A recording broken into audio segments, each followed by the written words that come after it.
This time on Behind the Wheel, we'll take a look at a rocket engine and go for a ride in a Futuramic car. Stick around, you won't want to miss it. I'm Brad Dison and this is Behind the Wheel. In 1950, Charles Schulz's comic strip Peanuts, starring Charlie Brown, debuted in 7 newspapers.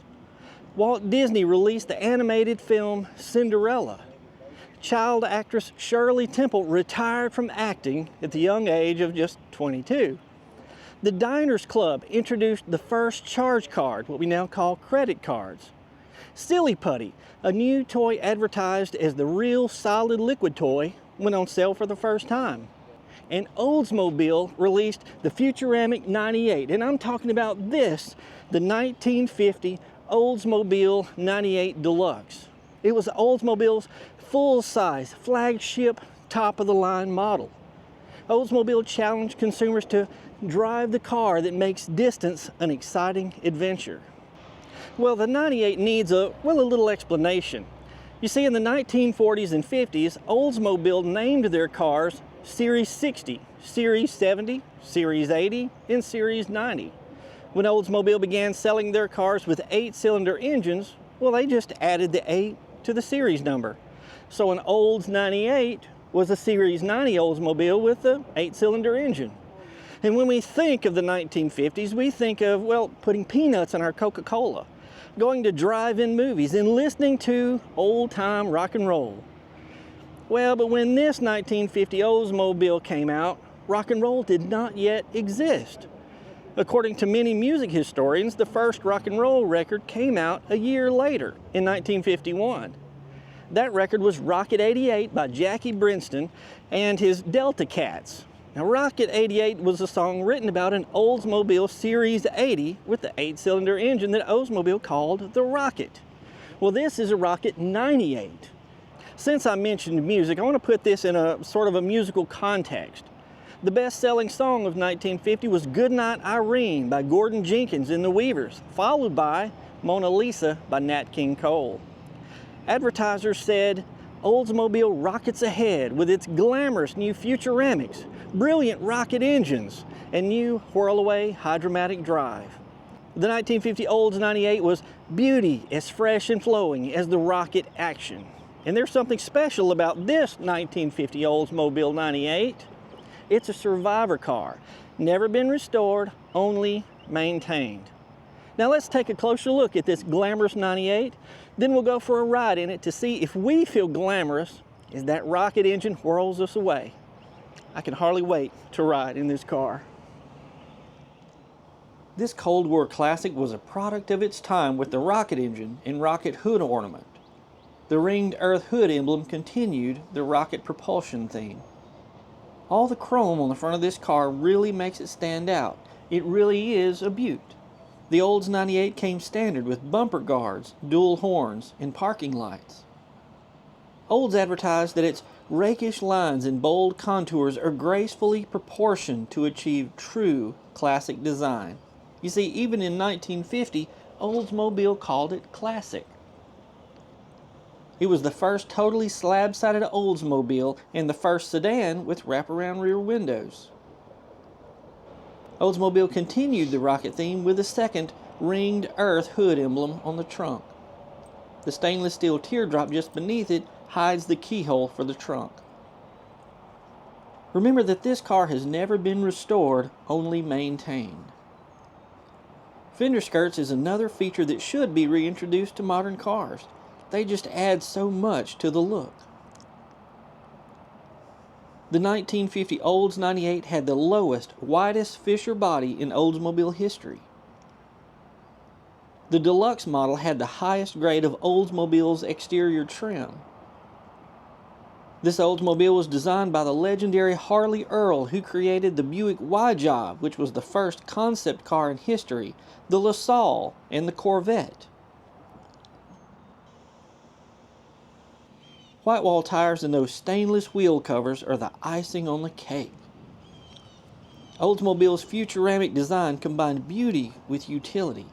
It signified that there is always hope for the future. Now the door panels may have a little water damage, but they're original. They're over 75 years old. Oldsmobile continued the rocket theme in the interior with this ringed earth among the stars in the horn button. The numbering on the speedometer and gauges had just a hint of Art Deco design. The Deluxe model had the highest grade of Oldsmobile's interior trim, including a dome light, chrome interior trim, aluminum seal plates, and foam rubber seat cushions. It included a robe rope to hang heavy blankets for use by passengers during cold winters. It had a centralized ashtray in the back of the front seat. Reproductions of vintage magazine advertisements just adds to the displayability of the car. The rear seat armrests were another feature only available on the Deluxe models.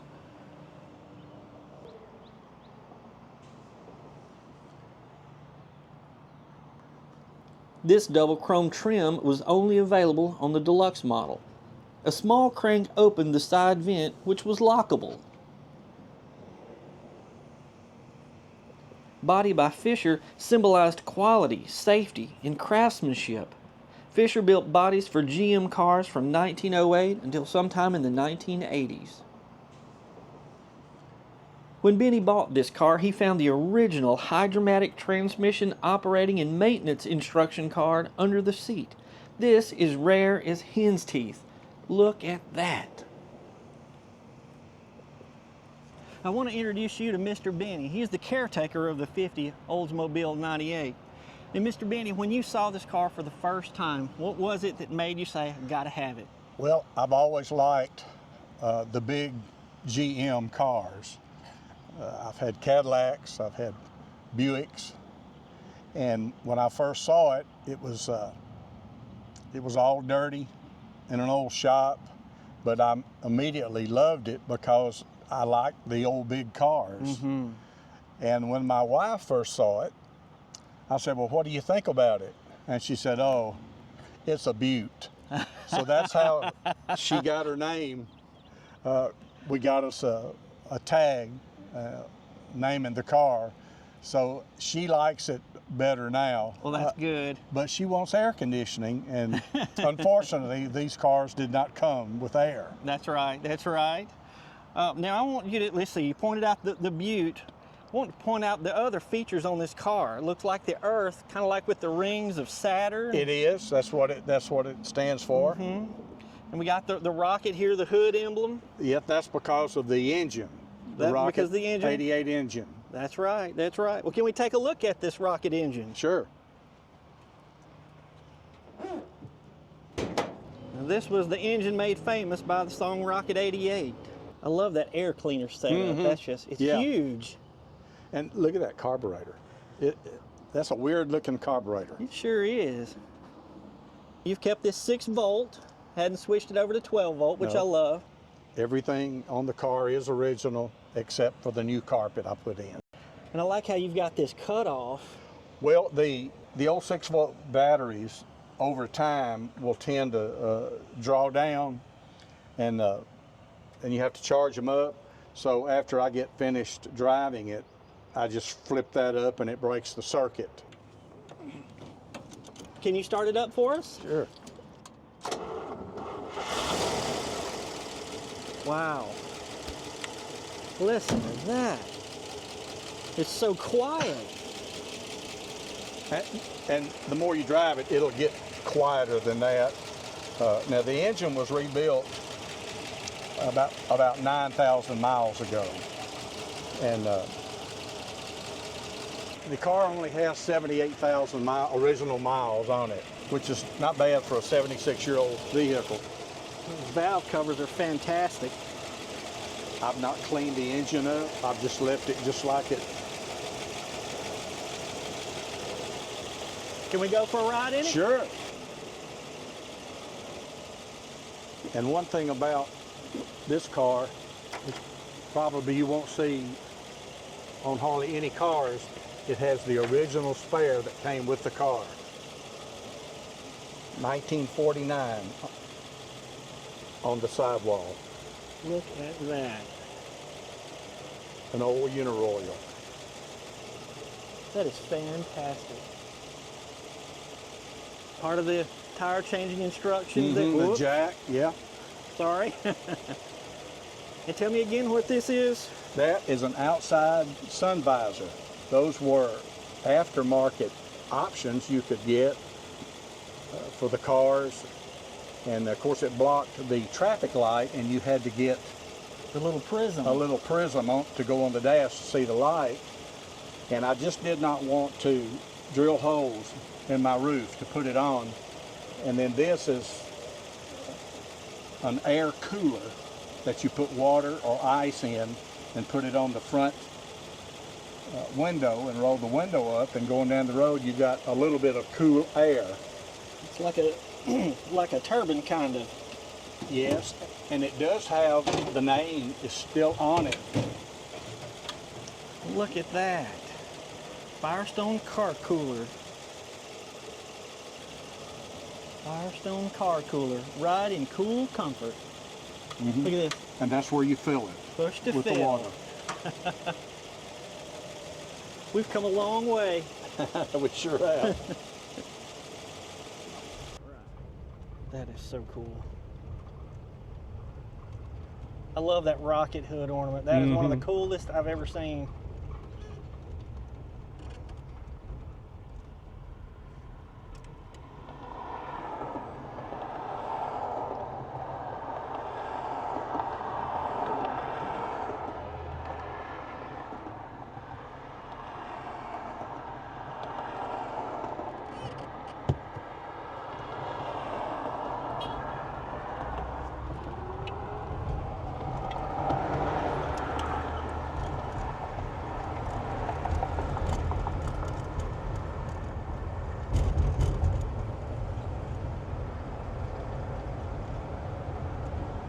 Very smooth. It is smooth, and it's so quiet. All I'm hearing is road noise.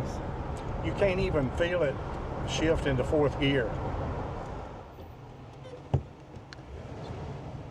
Trying to watch for reactions, but everybody's got tinted windows. I get a lot of honks.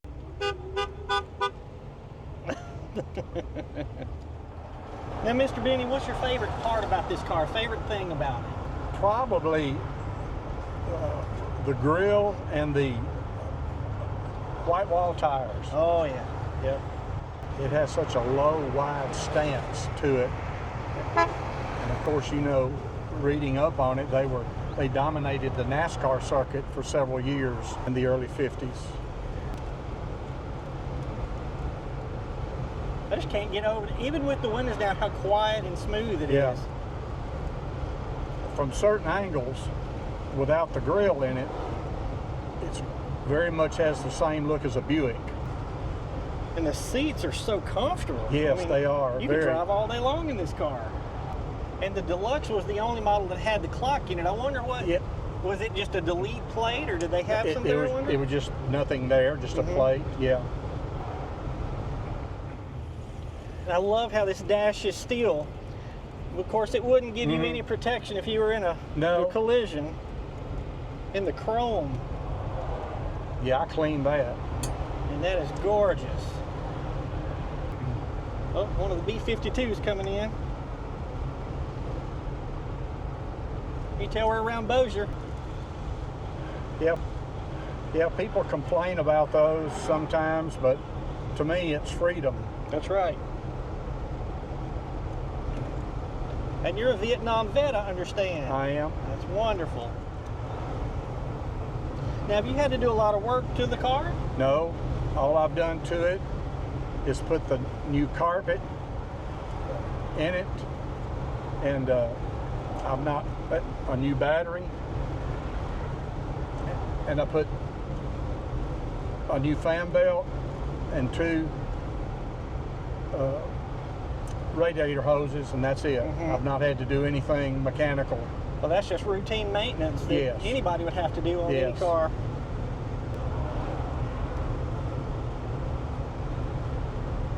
Do you find it hard to find parts for it?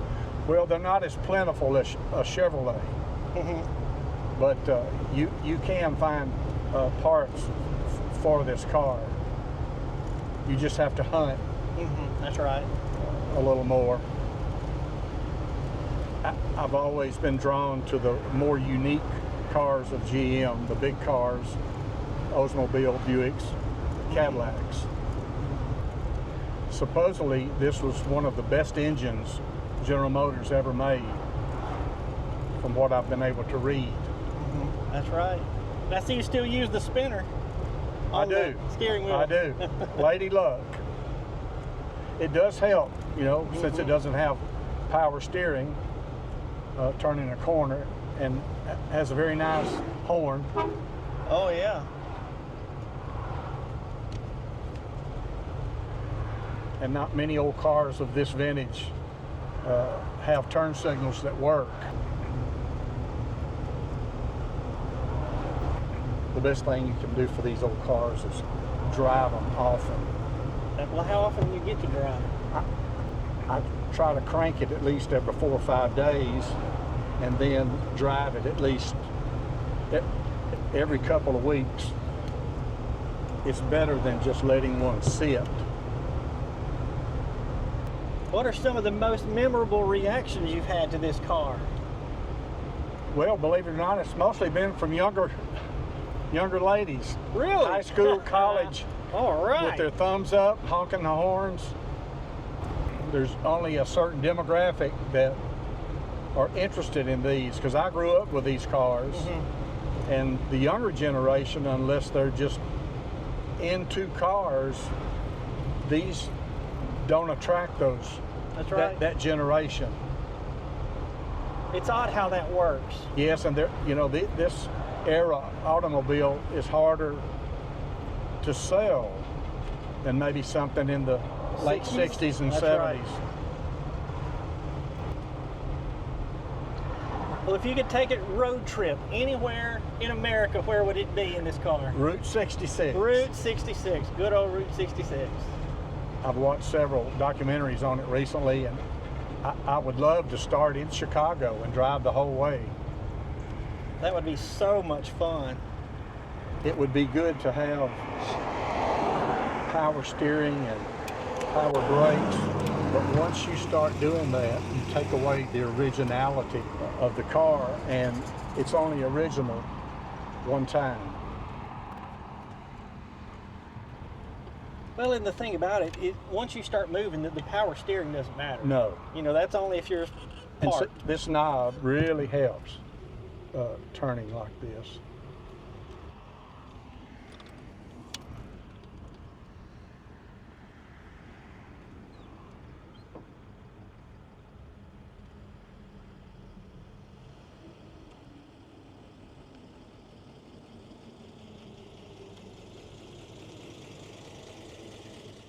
So what did you think about Benny's unrestored 1950 Oldsmobile 98 Deluxe?